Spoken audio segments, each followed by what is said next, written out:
Definitely the W, especially if Sophie Cunningham is going to continue to fight people for messing with Caitlin Clark, because it feels like Caitlin Clark is going to get treated in a certain way in this league for a long time. She's not a rookie anymore. Okay? She's already proved herself. She's won.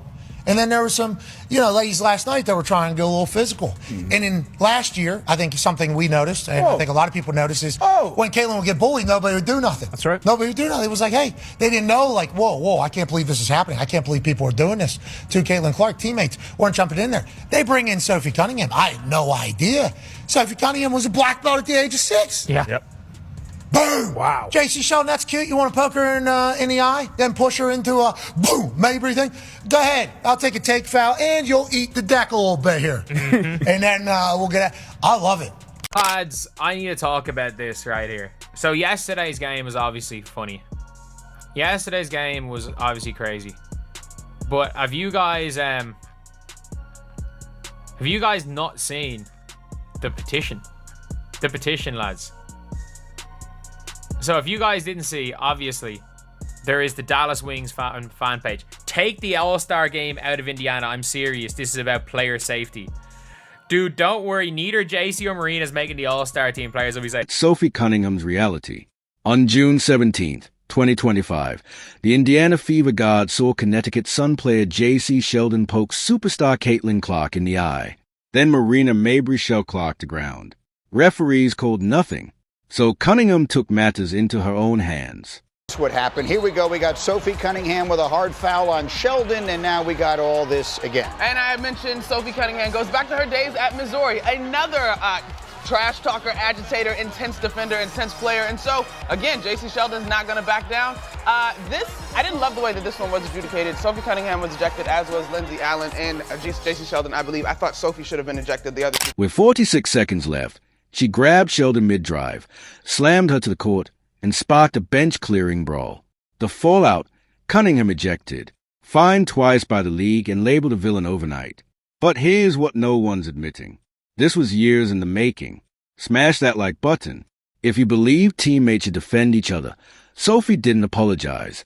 Instead, she dropped truth bombs and exposed the league's hypocrisy. The refs had a lot to do with this. It's been building for years. They refuse to protect the WNBA star player.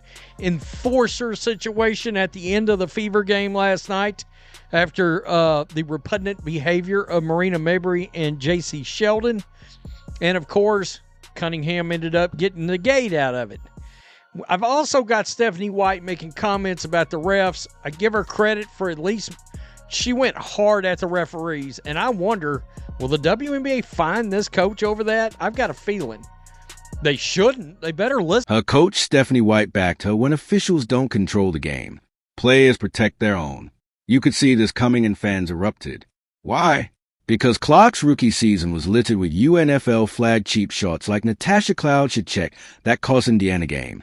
Yet the league stayed silent. So, lads, Sophie Cunningham, obviously a player for the Indiana Fever, who got into a little bit of trouble last night. And by trouble, I mean she took somebody down, and then when they tried to go at her, two of them went at her. She held one of them off with one hand while getting the other one in a Muay Thai hold, and looked like if this was an MMA fight, she would have started bringing the head down to the knee. Like you better believe in a 2-on-1, I'm taking Sophie Cunningham over Lindsay Allen and J.C. Sheldon. Overnight, Cunningham became a folk hero. Her social media exploded. 700K new TikTok followers. 244K on Instagram. Jersey sold out until July. Memes hailed her as Clark's bodyguard, especially after fans of Bodyguard. Photo hit 5M views. Why the surge? Her background screams enforcer. A black belt in Taekwondo by age 6. High school football kicker who scored points after starter's injury. Missouri farm raised toughness. We learned to work hard. It made us farm strong. Clip 5. We stuck a petition on top of her jersey being sold out. I told you, man. I told y'all. Sophie Cunningham is from the Show Me State, bruh. She's standing on business. She's standing on business, and she wish you would. She wish you would. She probably find all of this entertaining that they is going all out of the way for this whole situation with Marina Marbury and JC Sheldon, bro. The petition that backfired spectacularly. Then came the absurdity. A tiny group of fans launched a petition to ban Cunningham from the WNBA forever for misconduct. It garnered just 119 signatures, but Sophie retweeted it with a shrug. Amplify any irony.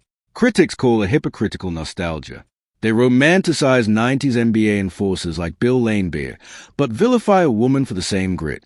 Even ex-NBA star Joakim Noah enders her. Response to all this, in terms of her tweets, like, if you guys didn't see Sophie Cunningham's retweets, Sophie Cunningham obviously responded with the shrug Instagram post, but Sophie Cunningham also retweeted this.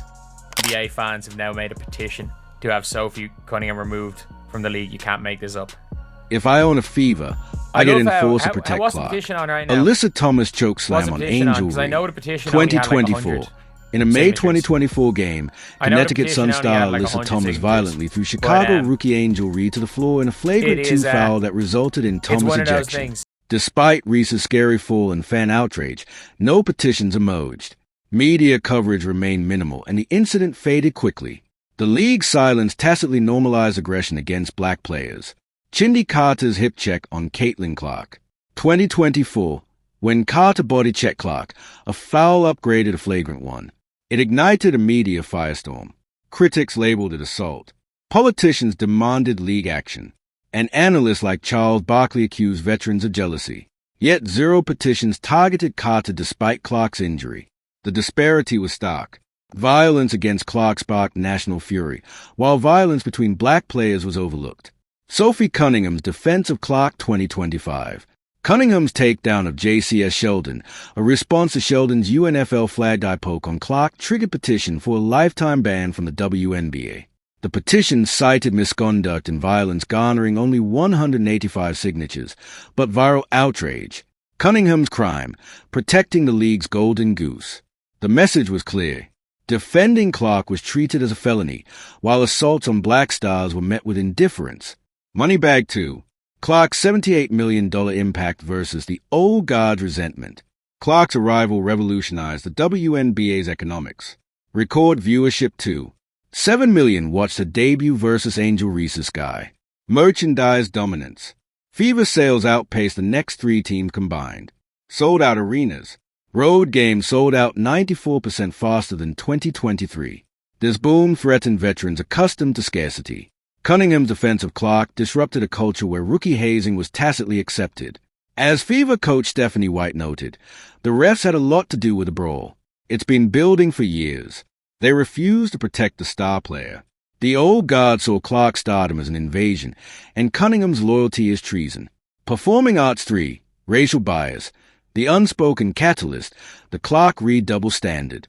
When Reed trash-talked, she was labeled aggressive. When Clark did, she was competitive. Reed faced backlash for attending the Met Gala. Clark's $28 million Nike deal was celebrated. AI-generated nudes of Reed circulated online. Clark received enhanced security for hecklers, lead complicity in fan behavior. Sun guard DJI Carrington received racist death threats after accidentally poking Clark's eye. The WNBA issued a belated statement only after Clark was targeted. Alyssa Thomas exposed Fever fans' racist slurs during playoffs. I've never been called the things I've been called. It's uncalled for. Commissioner Kathy Angelbert initially dismissed this as rivalry drama. Shield for Cunningham's crime. Loyalty in a league fueled by jealousy. Cunningham's real offense, exposing the WNBA's failure to shield Clark. While veterans resented Clark's spotlight, Cunningham enforced basketball's unwritten rules. Protect your stars. Her takedown of Sheldon wasn't violence. It was accountability for uncalled fouls. Clark endured UNFL flagged elbows, hip checks, and eye pokes all season. Economic sabotage. Injuring Clark Rista. League's $200 million plus revenue surge. The petition to ban Cunningham was performance activism. With 185 signatures, it was a vocal minority weaponizing safety to silence protectors of the league's economic engine. Glowing Star 5. The irony how the backfire made Cunningham a legend. While the league fined Cunningham $400 plus, the backlash catapulted her into stardom. Jersey sales sold out as fans customized Cunningham enforcer gear. Social media explosion. 800K plus new followers. UFC fighters praise her taekwondo skills. Brand frenzy. Adidas and Gatorade race to align with her farm-strong persona. A nod to her Missouri roots. The petition's failure proved fans reward loyalty over performative outrage. When Cunningham retweeted it with Skull Era of Corn, a Missouri corn joke, she transformed villain into victory. Gemstone conclusion. The league's crossroads. The WNBA faces a binary choice. Option A, keep scapegoating enforcers. Alienate fans who value authenticity. Option B, reform officiating and protect all stars. Admit past failures, but secure the future. Cunningham's defiance held up a mirror to a lead prioritizing drama over dignity. As Clark rewrites records in, Cunningham defends a pen that writes them. The uncomfortable truth remains. The WNBA's toughest opponents aren't on the court. They're in its own front office. The WNBA's penalty was swift. $400 for flake and foul that ignited a brawl, plus an undisclosed conduct fine rumored to be under $2,000. On paper, it seemed like just a serve, but in reality, it was gasoline on a wildfire. Because while league accountants tallied pocket change, Sophie Cunningham's defiance was already minting generational wealth. Let's break down how defending a teammate for 46 seconds became the most lucrative investment of her career and expose the league's dangerous miscalculation, the viral domino effect. Within 1 hour of the ejection, her TikTok followers surged 190,000, a 38% spike from fan flooding her Spicy Sophie fight compilations. Cunningham bodyguard merch spiked 7,000% on unofficial stores. Bootleg tees reading paid $400 to protect the GOAT sold out in 15 states. ESPN Sports Center replayed the takedown 11 times in 24 hours, more than any Clark highlight that week. By sunrise, analytics firm Hookah calculated her social equity at $1. $2 million. Asterisk for context, Cunningham's pre-insent endorsement potential was $58,000 per year.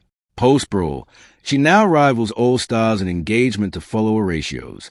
Brands pay premiums for that authenticity. Asterisk why Adidas and Gatorade are bidding wars for corporations. Sophie isn't just an athlete, she's a cultural symbol. Nike learned this with Draymond Green. Adidas sees Cunningham as a WNBA answer. Leaked pitch decks reveal their strategy. Farm Strong Collection workwear-inspired basketball line nodding to her Missouri roots. Enforcer energy drink co-branded with Gatorade targeting female athletes. Documentary deal streaming service offering 7 figures for the Sophie standard film. But here's the twist. Her value isn't rooted in violence. It's an expose in the league's hypocrisy. Fans are exhausted watching Clark absorb UNFL-flagged elbows while the WNBA profits from a record-shattering viewership. Cunningham's $400 fine felt like proof the league prioritizes performative discipline over player safety. The dirty secret of WNBA economics. Let's talk numbers. Clark's games average 456% higher attendance than non-Fever matchups. Fever merchandise sales outpace the next 3 teams combined.